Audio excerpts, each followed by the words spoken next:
ay napaka-significant sa Bible. Ilan ang mga alagad ni Jesus? Okay. Ilan ang anak ni Jacob? 12 is so significant in the Bible, and I will show to you sa Bible, ang pinaka-best opening sa Bible ay 12. But before we study those things, let us open our Bible dahil dapat nating malaman na lahat ng nangyari sa atin, lahat ng naganap sa atin, lahat ng ating mga tinanggap, mga nilanghap na hangin, mga nakaing pagkain, lahat ng pag-unlad at pagbagsak, at anumang nangyari sa atin, lahat yun ay galing sa Diyos. Amen? Inalaw ng Diyos. Yung pangit, nangyari yun, ibinigay ng Diyos para makita mo yung maganda. Yung pagkakamali, pinahintulutan ng Diyos para matuto kang magtama. Nandiyan kayo?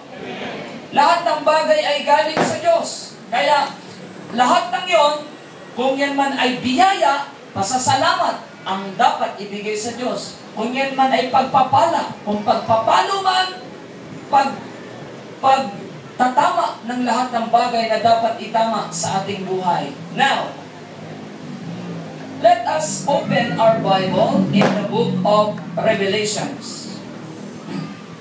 I'd like to share tonight the message with the title, The Year of Glory and Honor. 2012, my year of glory and honor. Sabihin nga po natin lahat, 2012, my year of glory and honor. Ayan. Alam niyo bang tuwing kayo'y nasunod sa aking sinasabi, may ginagawa ang Diyos sa inyong katawan? Kasi sa Bible, kapag nagsalita ang mga ngaral at sumusunod sa sinasabi yung mga nakikinig, automatic, they are entitled for the blessing. Amen? Sabihin po natin lahat, 2012 is my year of glory and honor. Malampag po ang mga makakatanggap ng glory and honor ngayong year 2012. Okay.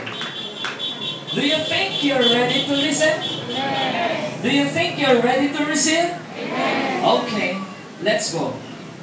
Dito po sa Revelations chapter 5, beginning verse 11 hanggang 13.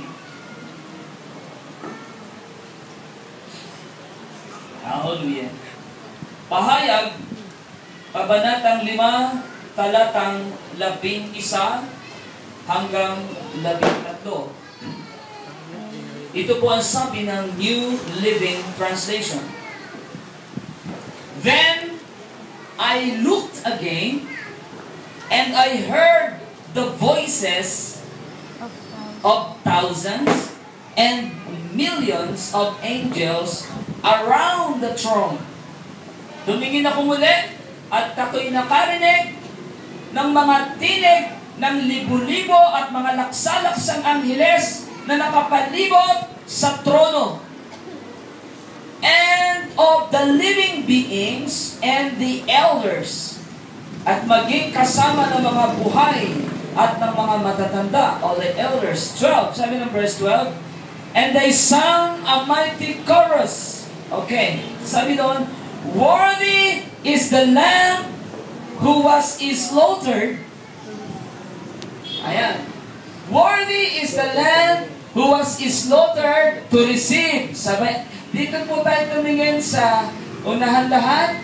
Worthy is the Lamb who was slaughtered to receive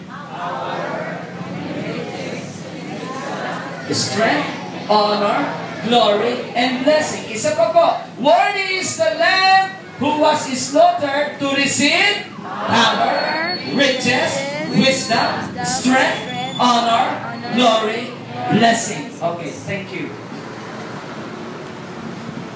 Sabi po ng verse 13, and when I heard treasure in heaven and on earth and under the earth and in the sea. They sang. Sabi po dyan, basa ulit. Blessing and honor and glory and power belong to the one sitting on the throne and to the Lamb forever and ever. Okay. Please listen so attentively tonight. Do you believe that this is your year of glory and honor? Amen. Do you receive it in your spirit? Oh, okay. Let's see. Punta po tayo ng chapter 7 ng Revelation.